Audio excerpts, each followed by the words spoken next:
अस्सलाम वालेकुम मेरे यूट्यूब फैमिली। उम्मीद करता हूँ कि आप सब ठीक होंगे। आप लोगों से गुजारिश है कि मुझे सपोर्ट करें, मेरे चैनल को लाइक और सब्सक्राइब ज़रूर करें। शुक्रिया। बिस्मिल्लाहिर्रहमानिर्रहीम। शुरू करता हूँ अल्लाह के नाम से जो बड़ा मेहरबान और नहायत रहम वाला है।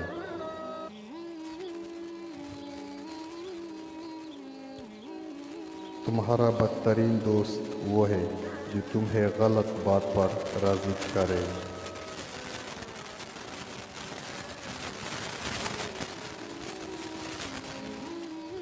जिसको तुमसे सच्ची मोहब्बत होगी वो तुमको फजूल और नाजायज़ कामों से रोकेगा। जो दुख दे उसे छोड़ दो, लेकिन जिसको छोड़ दो उसे दुख ना दो।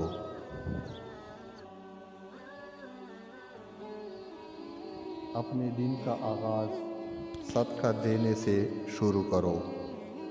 उस दिन तुम्हारी कोई दुआ रद्द नहीं की जाएगी।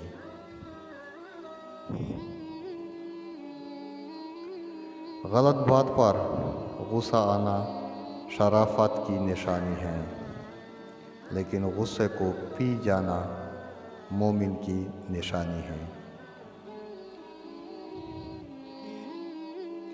हमेशा समझौता करना सीखो, क्योंकि थोड़ा सा झुक जाना किसी रिश्ते को हमेशा के लिए तोड़ देने से बेहतर है।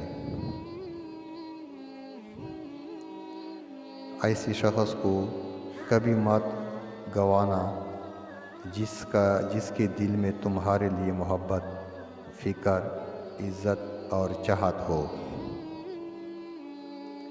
अगर इज़्ज़त अक़ल व दानिश से मिलता है तो जानवर और बेवकूफ़ ज़िंदा ही ना रहते।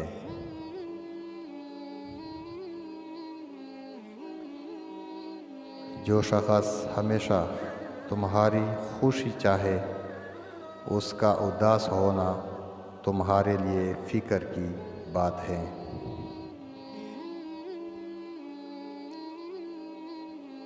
किसी का दिल तोड़कर माफ़ी मांगना तो बहुत आसान है, लेकिन अपना दिल टूट जाए तो किसी को माफ़ करना बहुत मुश्किल है।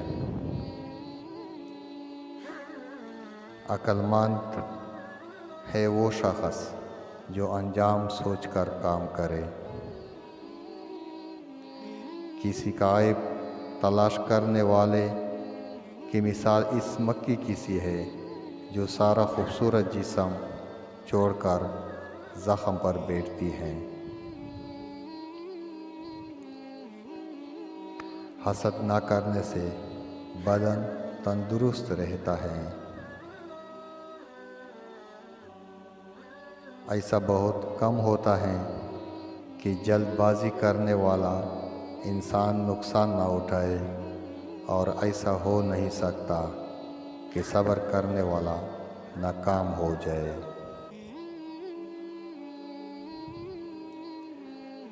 उसे अपना कोई राज मत बताओ जिसका कोई राज तुम्हारे पास ना हो।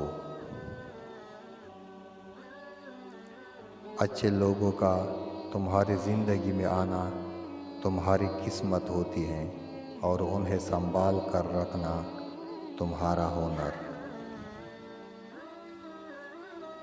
जो शख्स तुम पर गुस्सा करे मगर फिर भी ताल्लुक़ न ख़त्म करे, वो बुरे वक़्त में तुम्हारा सच्चा साथी है।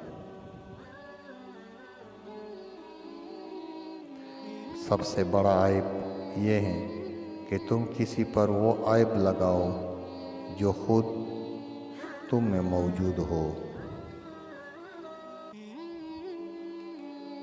सब्र एक ऐसी सवारी है जो अपने सवार को गिरने नहीं देती, ना किसी की कदमों में, ना किसी की नज़रों से।